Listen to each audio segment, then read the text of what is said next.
In the beginning of the story, Oliver is approached by a flower who inquires if he feels anxious about his first day at school. In response, Oliver questions whether he appears nervous. The flower affirms that he does look nervous and advises him to relax. Today, it is the day of his entrance ceremony. The flower prophesies that something unfortunate will befall him in the future, but Oliver takes it lightheartedly and expresses gratitude. He perceives the flower's warning as a jest, meant to frighten all the new students. Nevertheless, he senses that there may be some truth to the flower's story, considering that this school is no ordinary establishment. Shortly after, he encounters a troubled girl, also mentioned in the flower's prophecy to have an unfavorable future. A student with red hair dismisses the significance of the flower's words, suggesting that it's merely her way of teasing everyone.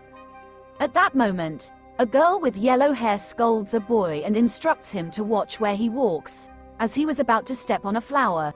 Following this, a blue-haired girl, dressed like a samurai, passes by. As they all gaze at her with surprise, Oliver feels an inexplicable connection when he sees the girl. Once inside the school, they witness a magnificent parade of magical animals. Among them is a student with a massive dragon. Oliver identified the dragon as a Fafnir species with shimmering scales. The red-haired boy is impressed and compliments Oliver, who humbly attributes his knowledge to reading books. However, their attention turns to the girl, who appears upset about something. Concerned, the boy inquires about the reason for her trouble. She tells them to look in front, as a troll is also part of the parade. She vehemently opposes this display, asserting that trolls are inherently kind creatures, while humans have captured their lands and made them captives.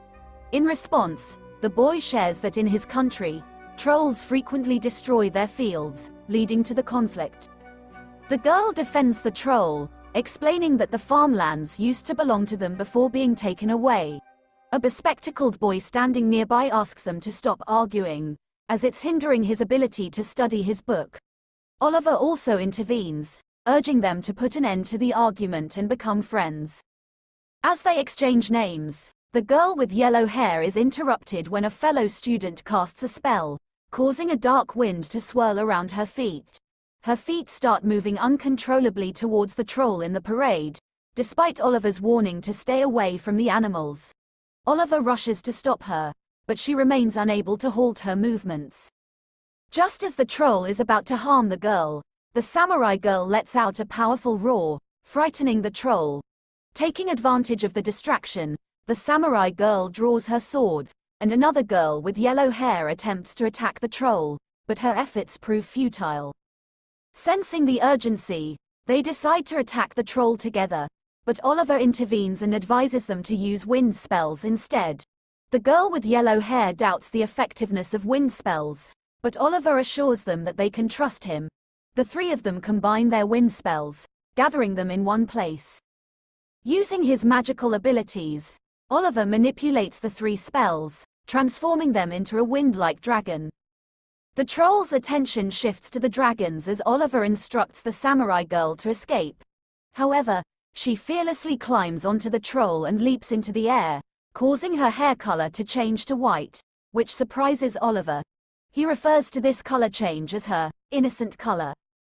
The samurai girl successfully strikes the troll on the head with her sword, rendering it unconscious.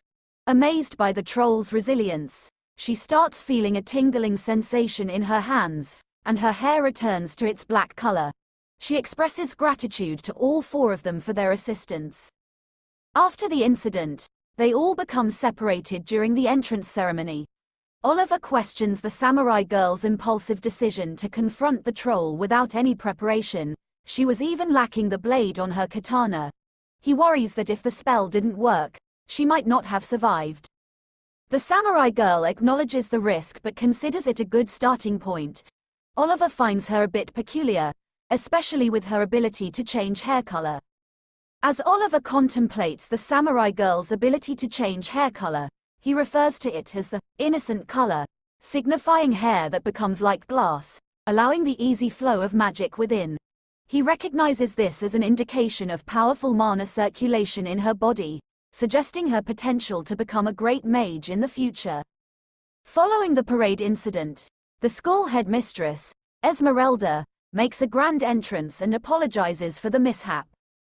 She introduces the students to Kimberly Magic Academy, where they will study magic for the next 7 years, emphasizing that freedom and results are the school's main focus, putting the students' lives and deaths in their own hands.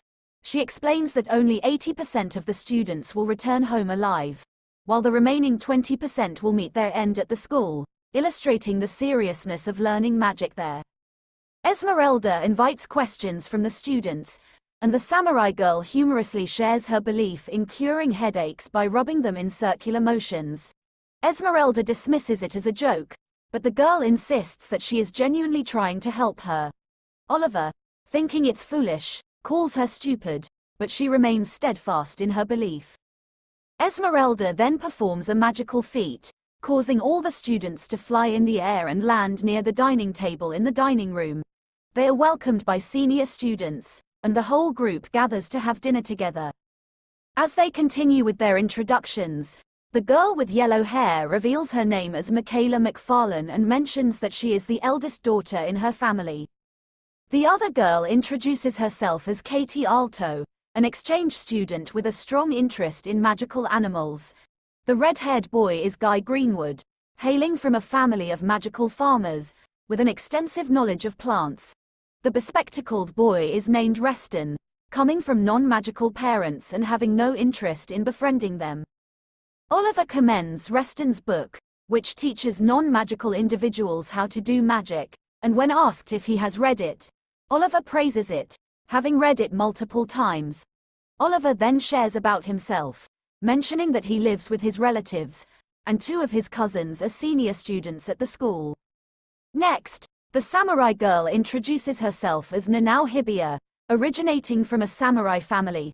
She reveals that she was on the brink of death during a war when a passing mage named McFarlane saved her life and sent her to study at the school. Michaela considers the possibility that the mage who saved Nanao might be her father, who is a teacher at the academy. Reston inquires if Nanao, like him, had to take an entrance exam to gain admission, but Nanao clarifies that she didn't have to go through any exam. Rather, Michaela's father specially recommended her for enrollment. Michaela compliments Oliver's spellcasting skills, particularly his unique use of wind control, which she finds impressive. Oliver humbly explains that he excels at customizing spells and employing them in innovative ways. Meanwhile, Nanao selfishly takes all the food for herself, not realizing it's meant for 6 people. Oliver clarifies the situation and eventually serves her a plate with his own hands, and the others advise him to serve himself as well. After the meal, they all go to sleep. However, Oliver wakes up early in the morning and checks the time on the clock, only to find it altered by 2 clock knocks that tampered with the needle. He decides to go see Reston, who is sound asleep. After tucking him in, Oliver steps outside and senses an abnormal concentration of particles in the atmosphere. As he wanders through the garden, he hears a girl's voice and cautiously inquires about her identity. The girl reveals herself as a covert operative sent by Gwyn to keep an eye on Oliver until he settles into the school.